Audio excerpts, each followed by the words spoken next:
Hi everyone, Jared and Jen Fisher, certified functional nutritionists, co-founders of Organically Foods.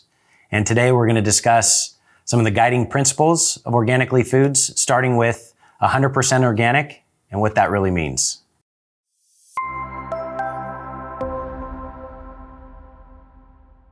Organic is the most heavily regulated and closely monitored agricultural system in the US.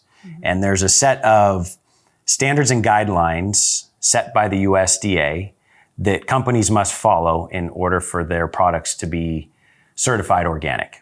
So organic foods are subject to very strict regulations, minimal processing. And what organic really means is non-GMO, so nothing that's genetically engineered. Second, you cannot use pesticides, toxic pesticides in organic food production. Third, you can't use any synthetic fertilizers in organic food production.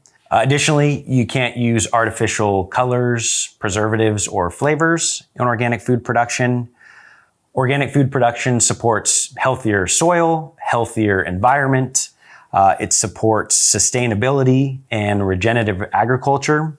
Organic food production supports humane animal treatment. And then additionally, organic food production supports a higher level of nutrient integrity. So really at the end of the day, for us, we have been eating organic for several years, and it's more an issue of not what organic foods include, but it's more what organic foods do not include. All those things that I just mentioned, the pesticides, the antibiotics, the growth hormones, all of that. And a lot of people tend to get hung up on specific diets, as we both know, whether that's paleo, whether that's keto, whether that's gluten-free.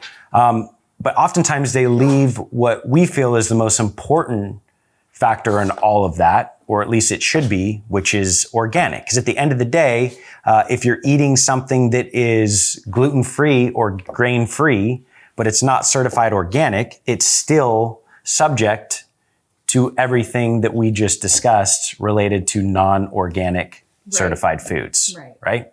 So, unfortunately, far too many people think that, whether it's plant-based or paleo or keto, that's sufficient. Right. But it's really not. That's healthy in their mind. That's healthy in their mind. Right. But really, and not that organic necessarily means that a food is healthy just because it's certified organic. Because as we know, there are unhealthy organic foods, but it's at least a great place to start, right? So Jen, you obviously work with a lot of clients. Why is it that you feel organic diet is healthier as it relates to food allergies or restrictions? Yeah, that's a good question. So really, when I work with people, there's a lot of maybe digestive issues, some autoimmune issues, just in general, like general inflammation of the body. And so when we put non-organic foods into the body, that just exacerbates any kind of issue they're having. Because those foods are exposed to pesticides and GMOs and all that. It's basically you're ingesting everything that they put on the product. Yep.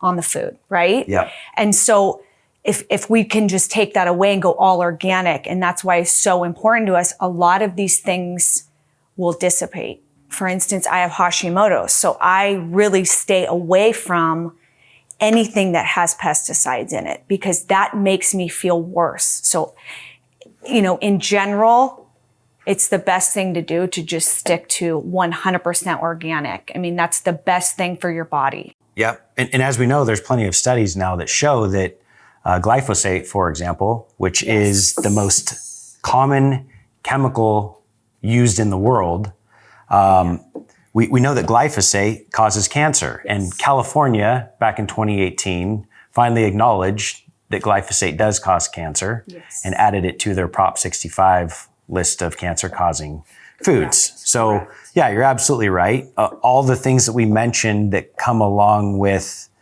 an organic certification and everything that you're avoiding just help support health in general. And everything that foods are exposed to in conventional food production are not conducive with good health. Correct. And the thing you have to remember too is that, you know, you may not get something right now from this, but it's over time of you're constantly choosing fruits and vegetables and other types of food that is not organic. So over time is when people usually start seeing health concerns come up.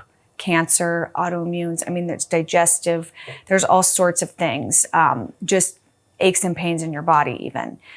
So yeah, it's always a good idea to read the labels and everything organic. Every ingredient needs to be 100% organic. Yeah, and I think something else that's worth mentioning is because the organic food industry is so heavily regulated, it obviously costs more. Organic food costs more. And I think that's what we find is the biggest concern with people is the costs. Yes. And as we say, right, you're either going to pay your grocer or the doctor, right?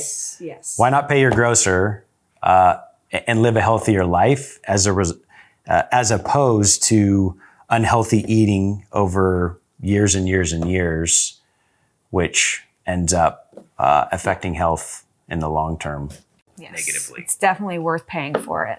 Now that we've defined what organic means, 100% organic obviously means that everything being used in a particular product is certified organic. And that's really the organically difference. You know, there's plenty of products out there that use organic ingredients, but where we see them taking shortcuts is in some of the base ingredients that The almonds in particular. cost more, Yeah. right? Yeah. Almonds, for example, Yeah. organic version of almonds is very expensive compared to the non-organic version. So thanks everyone for joining us in our discussion of what it really means to be 100% organic. For more information on Organically Foods, please visit us online at organiclyfoods.com. Organiclyfoods.com. Thank you.